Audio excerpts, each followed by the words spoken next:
ट वर्ग में कौन नहीं आता है? तो ट वर्ग के अंतर्गत कौन कौन नहीं आता है? तो देख लीजिए, ट वर्ग के अंतर्गत ट आता है, ठ आता है, ड आता है, ढ आता है, अड़ आता है। ठीक, ट ठ ड ढ अड़। ठीक, तो इसमें कौन नहीं आएगा? तो क्या होता है? ध के इसके अंतर्गत आता है। यह क्या होता है? त वर्ग के अंतर्गत आता है। त वर्ग, ठीक, त वर्ग के अंतर्गत क्या होता है? ध आता है, यानी त थ द ध न त आता है। त वर्ग के अंतर्गत ध आता है, तो यही क्या हो जाएगा? इसका राइट आंसर हो जाएगा। कह रहा है हिंदी भाषा में कुल वर्ण लिपियाँ कितनी हैं? तो कितने हैं? टोटल कितने हैं? तो ऑप्शन नंबर डी हो जाएगा, 52 वर्ण। ठीक, जिसमें क्या होता है? स्वरों की संख्या पूछ ले गया तो कितना होगा? 11 होता है। ठीक है, हिंदी में कुल स्वरों की संख्या कितनी होती है? 11 होती है। ठीक है, आइए अगले क्वेश्चन की तरफ बढ़ते हैं। हमारा अगला क्वेश्चन है कि जिन ध्वनियों को केवल मुख से निकलती है, जो ध्वनियाँ केवल मुख से निकलती है, उन्हें क्या कहते हैं? तो उन्हें क्या कहते हैं? निरुनासिक।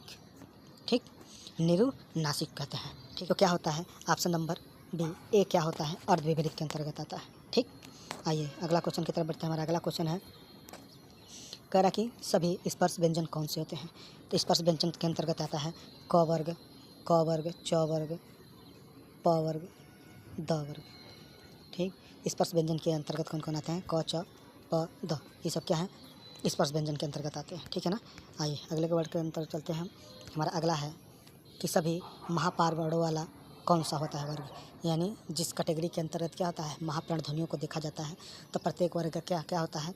दूसरा और चौथा क्या होता है? महाप्राण होता है। प्रत्येक वर्ग का दूसरा चौथा क्या होता है? व्यंजन क्या होता है? महाप्राण होता है। तो इसमें कौन सा हो जाएगा? ऑप्शन नंबर ए, क्योंकि क्या है? क, ख, ग, घ। तो मान लीजिए यहाँ ख हो गया और घ, तो प्रत्येक वर्ग का दूसरा और चौथा व्यंजन क्या होता है? महाप्राण होता है। तो यहाँ देखिए, यहाँ क भी दिया, ख भी दिया है।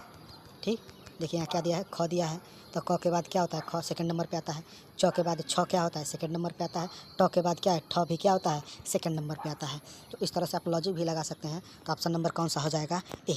ठीक है ना, आइए अगले क्वेश्चन की तरफ बढ़ते हैं। हमारा अगला क्वेश्चन है कि जब एक ही ध्वनि द्वित्व हो जाए तब वह क्या कहलाता है? ठीक, तो ऐसे ध्वनियों को हम संयुक्त नहीं कहेंगे, उसे हम क्या कहेंगे? युग्मक ध्वनियाँ कहेंगे। संयुक्त बोलेंगे तो जैसे संयुक्त में क्या होता है? छतरी वाला च होता है, त्र होता है, ज्ञ होता है, ये सब क्या होता है? संयुक्त के अंतर्गत आते हैं। ठीक, अगर इसमें कहता है कि ध्वनि जब द्वित्व हो जाए तो क्या उसे क्या कहेंगे हम?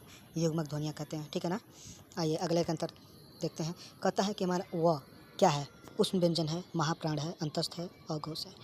तो हमने ऊपर आपको बताया है कि य, र, ल, व, ये सब क्या कहलाते हैं? अंतस्थ के अंतर्गत आते हैं। तो राइट आंसर कौन सा हो जाएगा?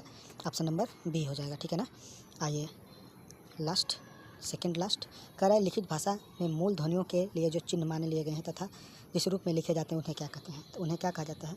लिपि कहा जाता है। यानी हमारी लिपि कौन सी होगी? हमारी लिपि क्या है? देवनागरी लिपि है। ठीक है ना, हमारी लिपि कौन सी है? देवनागरी लिपि है। ठीक, और आज का लास्ट क्वेश्चन कह रहा है प, फ, ब, भ, म, ये किसके अंतर्गत आते हैं? तो अष्ट व्यंजन के अंतर्गत आते हैं। प, फ, ब, भ, म, ये अष्ट व्यंजन के अंतर्गत आते हैं।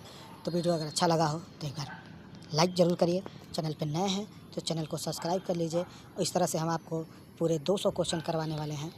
एक छोटा सा सीरीज जो आपको उबाऊ नहीं होता है और बड़े मज़े के साथ आप 5 मिनट 7 मिनट देख लेंगे और इम्पोर्टेंट है, यूजफुल है। तो इसके लिए चैनल को सब्सक्राइब कर लीजिए, वीडियो को लाइक कर दीजिएगा। कमेंट में जो अगला टॉपिक सजेस्ट करना हो आप हमें कमेंट कर सकते हो। मिलते हैं अगले वीडियो में, तब तक के लिए जय हिंद।